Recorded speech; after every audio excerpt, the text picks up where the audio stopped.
Xin chào các bạn, hôm nay Hồ Sơ X xin chia sẻ với các bạn một vụ án bí ẩn tại công viên Inokashira vào năm 1994. Khi cơ thể nạn nhân không còn nguyên vẹn, liệu cảnh sát có tìm ra được hung thủ? Cùng mình xem hết video này nhé. Công viên Inokashira là một địa điểm nổi tiếng của Nhật Bản bởi cảnh sắc thiên nhiên tuyệt đẹp, thay đổi rõ rệt theo mùa. Địa danh này thường xuyên đề cập trong các phim ảnh, manga, anime. Tuy nhiên, không ai nghĩ rằng nơi đây gắn liền với một vụ án mạng bí ẩn khi thủ phạm dường như bốc hơi. Vào ngày 23 tháng 4 năm 1994, một nhân viên vệ sinh đang trong quá trình dọn dẹp công viên thì nhìn thấy trong thùng rác một số túi mà cô cho là đựng cá thừa. Vì công viên là nơi sinh sống của những chú mèo hoang, cô nghĩ mình sẽ lấy cá cho lũ mèo ăn. Tuy nhiên, ngay khi mở ra, bên trong không phải là thứ cô hy vọng mà là cảnh tượng đáng sợ: mắt cá chân của con người. Cô hốt hoảng vội vàng báo tin ngay cho cảnh sát. Và khi kiểm tra 26 túi nhỏ khác nhau thì thu thập được tổng cộng 27 mảnh xác, bao gồm cả 2 bàn chân, 2 bàn tay và 1 vai. Điều lạ lùng ở những chiếc túi này là cách thắt nút. Đây là cách thắt nút của ngư dân chứ không phải cách thắt của người bình thường hay làm. Báo cáo khám nghiệm tử thi tại bệnh viện Đại học Kyorin cho biết nguyên nhân cái chết không thể xác định được. Nhiều điều khiến nhân viên pháp y khó hiểu và cảnh sát đau đầu. Đó chính là các bộ phận được cắt đều bằng nhau bởi cưa điện với chiều dài khoảng 20 cm, vừa đủ mỏng để nhét vào các lỗ 20 x 30 cm của thùng rác và bị rút hết máu. Điều này đòi hỏi kỹ năng của một bác sĩ được đào tạo chuyên sâu. Có một chút dấu vết chảy máu trong cơ thể cho thấy người đàn ông có thể bị chém khi còn sống. Dù lục tung công viên và khu vực lân cận, cảnh sát không thể tìm thấy 1/3 cơ thể còn lại của nạn nhân, bao gồm cả phần đầu. Tuy nhiên, bằng các biện pháp khám nghiệm tiên tiến thời bấy giờ, kết hợp giữa các dấu vân tay và DNA, danh tính nạn nhân được xác nhận đó chính là Seiichi Kawamura, một kiến trúc sư 35 tuổi. Anh được cho là biến mất trước ngày thi thể được tìm thấy. Lần theo thông tin về danh tính, cảnh sát tìm đến nhà của Seiichi Kawamura, cách địa điểm gây án khoảng 1 dặm. Theo lời khai của nhân chứng, tối ngày 21 tháng 4, Kawamura đã ăn tối cùng gia đình, sau đó đi hát karaoke cùng với đồng nghiệp cũ.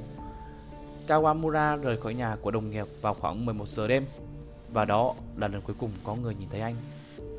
Ngay ngày hôm sau, khi không thấy Seiichi Kawamura, vợ anh bắt đầu linh cảm có điều không lành nên đã báo mất tích với cảnh sát.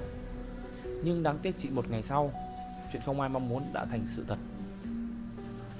Một số nhân chứng thì cho biết rằng vào khoảng 4 giờ sáng, ngày thi thể được phát hiện, họ thấy 2 người đàn ông khả nghi đi dạo trong công viên và mang theo một túi nhựa, nhưng không ai xác nhận được danh tính của 2 người này.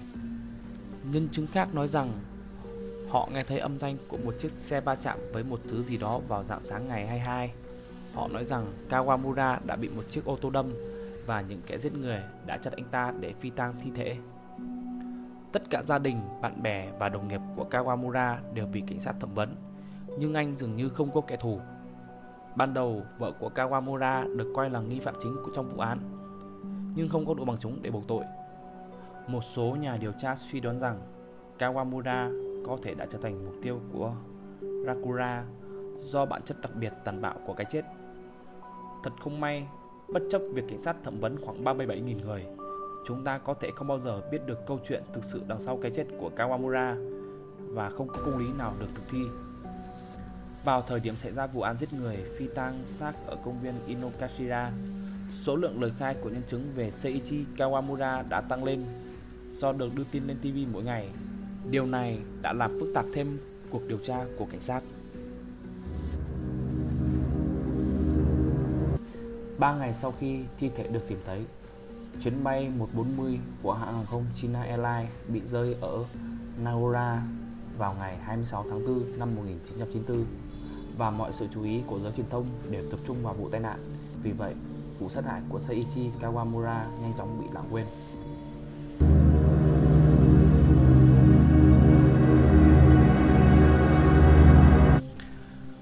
Nạn nhân của một vụ giết nhầm.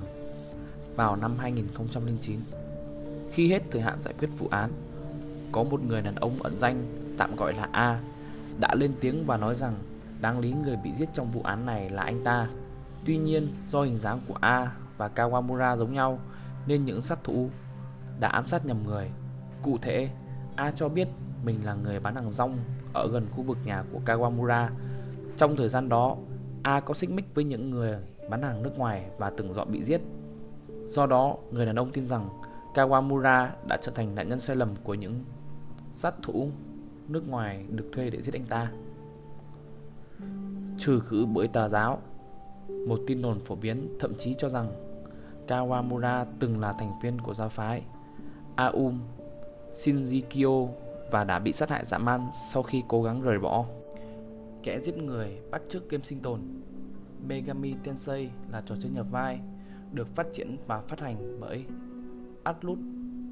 Các trò chơi trong Megami Tensei mang màu sắc u ám, hùng rợn vì câu chuyện thường liên quan đến nhiều giết chóc, huyền bí, tôn giáo và triệu hồi quỷ. Về sau, phiên bản ít đáng sợ hơn của game này được phát hành lại phương Tây với tên gọi là Persona, loại bỏ phần tôn giáo, triệu hồi quỷ và những cái chết tàn khốc.